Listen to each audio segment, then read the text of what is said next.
Good evening. We start tonight with disturbing evidence of the deepening refugee crisis in the Mediterranean. In spite of perilous and worsening conditions, more than 18,000 people have already made the crossing from Turkey to Greece this month, compared to fewer than 1,700 in the whole of last January. Sky News has witnessed the consequences facing those who risk that journey. Well, our senior correspondent Lisa Holland and cameraman Mostyn Price were on board a rescue boat patrolling the waters off the Greek island of Samos. Earlier in the day, a boat full of refugees had set sail from the Turkish town of Didim. Well, the rescuers found them stranded in the water. Their boat capsized off the small island of Agapansi. Just a warning that Lisa's report contains distressing images of the rescue, including desperate attempts to save the lives of very young children on board. If you thought winter had halted the flow of migrants risking all to reach Europe, this rescue team will vouch for the fact it's simply not true. Setting off from the mothership Responder, they've identified a boat in distress in the Aegean Sea. It looks as if we have people in the water at the moment. Yeah, mate, get on it. Do you want me to give it? Let's get them.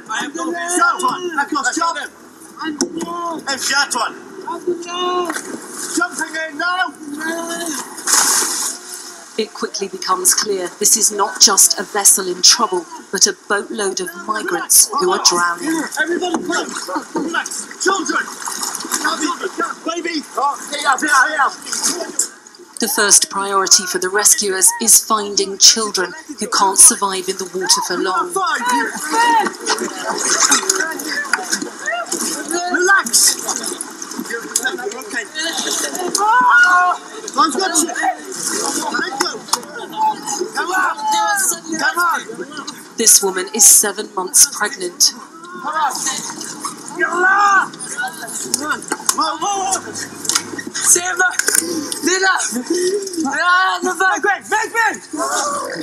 Frantic efforts are made to save her 2 children.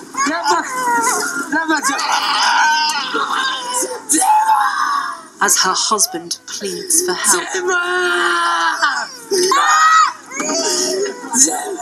The number of people being pulled from the water seems endless, and it's quite clear not everyone has survived. All around this boat in the pitch darkness, you can hear people screaming for help.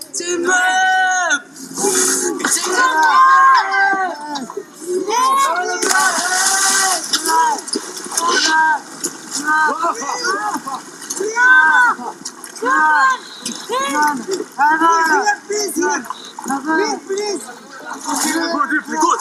Take me. Baby. Go, baby. Come on.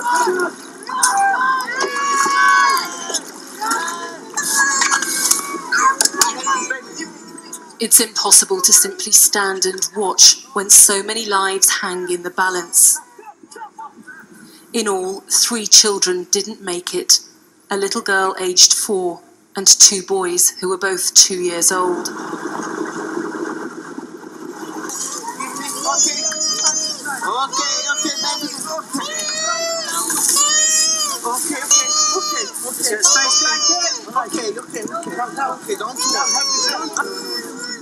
These youngsters will never know how close they came on the night their lives changed forever.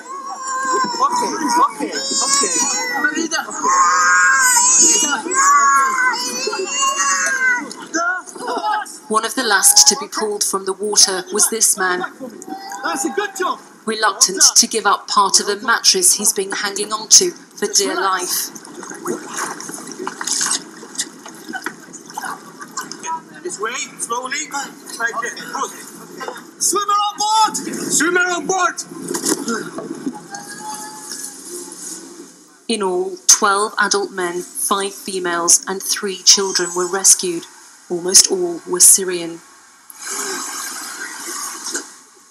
Survivors are treated for hypothermia, haunted by what might have been.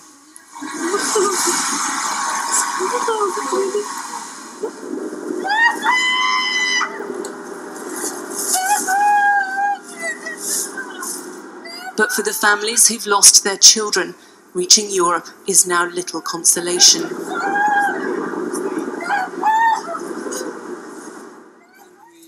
Syrian doctor Alan Suleiman, travelling with his sister's son Mohammed, described how their boat capsized abruptly. I don't know exactly what happened, but our driver was crazy. Yeah. And they identified this man, seen earlier hanging onto a mattress in the water, as the driver of the ill-fated vessel. These people and me going to Greece, okay? He told us his name was Oscar. He claimed he was made to drive the boat. The Turkish man said he was on his way to Greece to get work. Not the only one. Thank you very much. You're welcome. The rescue crew from the charity Moas helped those whose lives they've saved onto the shore on the Greek island of Agathonisi. The 20-year-old boat driver is met by Greek police. He subsequently admitted he'd never driven a boat before. He's now facing accusations of the manslaughter of 3 small children. Lisa Holland, Sky News in the Aegean Sea. And Lisa joins us now live from the Greek island of Samos. And Lisa, those heartbreaking scenes you witnessed there, underlining the fact that this very bad weather isn't putting migrants off from undertaking that treacherous journey. No, it certainly isn't, and very often they have little choice in when they put to sea. They wait on the Turkish side and they're told by their people smugglers when to get in the water. Now, as we witnessed today, often they are simply not equipped for the journey. In parts, actually, it's less than a mile between Greece and Turkey, but those kind of areas are often patrolled by the Turkish military. They are in fear of being picked up by the Turkish Coast Guard, which is why they often set out at the worst possible time of day, when it's pitch dark, the middle of the night, because they want to try and reach Greek waters by daylight. Lisa, thank you. Well, joining us now is Martin Srireb. He is the director of the Migrant Offshore Aid Station, Moas, the group who carried out the rescue in Lisa's report. He's also the former commander of the armed forces in Malta. He joins us now from there by Skype. Thank you very much indeed for being with us, Mr. Srireb. Very alarming pictures there from Lisa Holland, underlining that there appears to be no let-up in the winter of people trying to cross the sea to get away from the Syrian war zone. Alarming indeed, and we're happy to have assisted those people in distress. And above all, I want to thank those who have made it possible for us to be there. And I hope that we continue to be there assisting those in distress in the Aegean. Could you tell us a little about your operation, Moas? Because, of course, Samos is a long way from Greece, from Malta, where you are. Yes, I was actually on the boat up to about 3-4 days ago. We started operating in the eastern Aegean towards the end of December. We focused. We shifted our focus from the central Mediterranean to the Aegean because, despite the fact that it's winter, despite the weather conditions, despite the treacherous seas, people keep taking to the water, keep crossing, and people keep dying. We're there with a 51-meter boat, the responder, with 2 fast rescue launches, and with a team which includes rescue swimmer, hoping to mitigate loss of life at sea. But presumably you're only encountering a small proportion of those people trying to cross the sea. Yes, of course. Thousands are crossing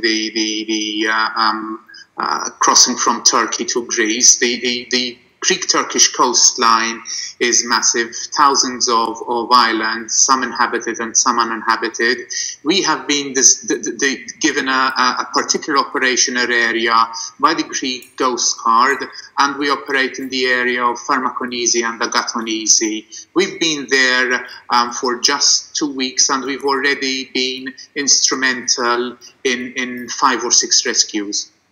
What is the extent of the official cooperation from the countries and indeed, of course, the European Union as a whole, which has said it's going to take charge of this situation?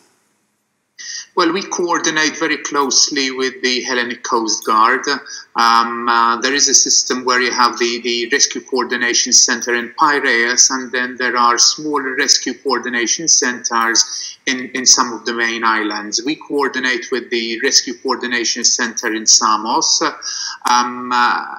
Increasingly, there's the realization that the responder is an asset that can save lives in the Aegean, and we are being called to assist often. You're a charity, so are you getting official help for your operation? We're getting help from the people who, like us, feel that people do not deserve to die out at sea. So we are there. It's the general public that supports us, and I encourage the public to keep supporting us to ensure that we continue to be out at sea for the months to come. What happens to the people you rescue? Do they get access to the rest of Europe once you bring them ashore?